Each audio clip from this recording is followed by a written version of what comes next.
Hi, I'm Eberhard Müller. And I'm Paulette Satur.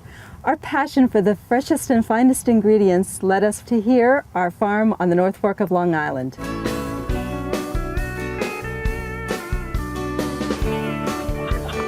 Eberhard Müller and Paulette Satur were an accomplished New York couple.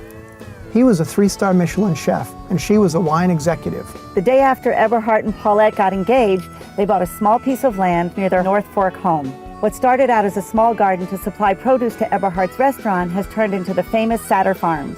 Since then, their love of fresh produce has continued to grow. Now Satur Farms supplies over 3,000 pounds a week of organic lettuce to some of New York's most esteemed restaurants. Tell us a little bit about life before Satur Farms. I was in the wine business for 12 years in New York City, selling premium wines to high-end restaurants. And that's how I met Eberhard. At that point, he was the chef at Lutece. He kept trying to ask me out, and I just kept trying to sell him wine. I mean, the girls got rent to pay in New York. Eventually, it did work, yes. He asked me what I do on weekends, and I told him I'm looking for some farmland. And does he want to join me? We took a drive out here to the North Fork and found the farm that we were looking for. So this was early on in your relationship still? Yeah, we met and married in the same year. Yeah. You got married, but were you still working in New York at the time? I mean, you obviously didn't just buy the farm and start right in. No. When we bought the farm, it was supposed to be sort of a weekend home, a weekend place where we would come out on Saturdays or Sundays and take some vacation time out here. But we figured out from the beginning on that we were going to grow vegetable, at least for Lutece at the time. We had a large garden, and some of my wine customers said to me, "Oh, you're growing things? You bought a farm? What are you growing? Can you sell us some?" I thought, well, I guess sure. So we would come out to the farm. We'd leave Lutece at around midnight after the dinner service on Saturday night, drive out, get here around 1:30 in the morning, sleep, wake up really early and on Sunday, and start weeding, seeding, pulling, washing, And this is packing. vacation. This was weekend, yeah. It was a weekend job. And then we'd load up the car on Monday morning early and drive back to New York. And some of our first customers were like the Four Seasons, Gramercy Tavern. We'd make some deliveries going up the avenues and then start work. And we thought, well, this is going to kill us fast. Do any of your customers, do any of your restaurants come out here to see the ingredients and really? Yeah. All the time, all the time, yes. Yeah. When they're chefs, we make them cook for us. Did you have any sort of a business? I mean, it wasn't supposed to be a business. No, so it was not you didn't have supposed to be a plan. business. But so we decided to hire somebody, and then we figured, okay, well, if we hire somebody, we need to give them tools tractor. and equipment. Yeah. So we bought a tractor.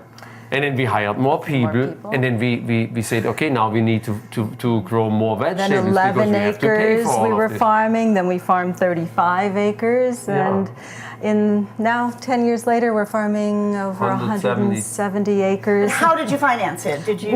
We did finance it ourselves completely, and as the business started growing, I was the first one to leave my job about 6 years or so ago. 2000. So you worked for about 4 years. Yes, so I left my job first, and I was here. I said to Eberhard, we just keep backing up a truckload to dump cash on this. One of us had better be here to start controlling a little. And then he joined me full-time 2 years ago. You're not working as a chef now professionally at all? No.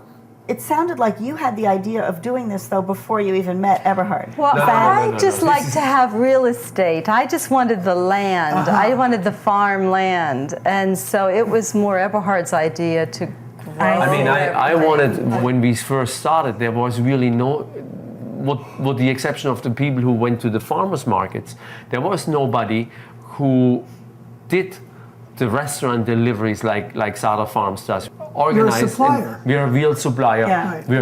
We're growing Yes. it, and we're supplying restaurants and now grocery stores to a large extent as well. We didn't know what we were doing. We went through a very long, hard learning process, a very expensive learning process. We were willing to take the risk and we were willing to learn it. We were hoping that we could find somebody who really would run this business for us, this farm business, but we realized in a few years in that it was just not going to happen. You can't hire a farmer.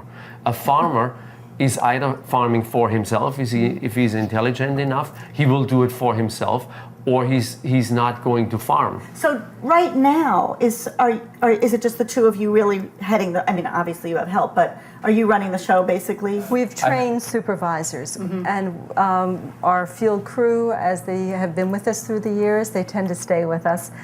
We train them, and as they progress, they end up becoming crew supervisors, and so that's how we've, developed our staff. Yeah. How many employees do you have? 60. Do you have children? No. 60 of them.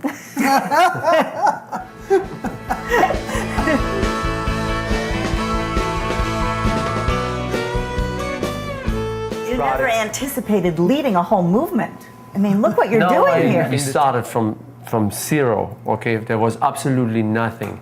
And we are now the largest vegetable grower on Long Island for sure, if not in the Northeast. Yes. What's very popular and in demand is, of course, locally grown. People seem to want to be connected again to the land, to where their food is grown, know who grows it. We started this whole trend. We're riding this local wave. Yes. And I don't think that local thing will go away I don't anytime either. No, it soon. won't go away. They're deep in. Whoa. See? Oh, it's coming. Yeah. Oh, yeah. Wow. It's a beauty. Wow, that is Friends, This so, is like, where instead we of get our flowers, I seeds. give my wife leeks. If you put your mind to something, you can do anything in life. That's my mantra always. Well, congratulations. Every I mean, day. I think your story is just remarkable. It's so inspirational. So the way I put it is he gave up the limelight for the sunlight.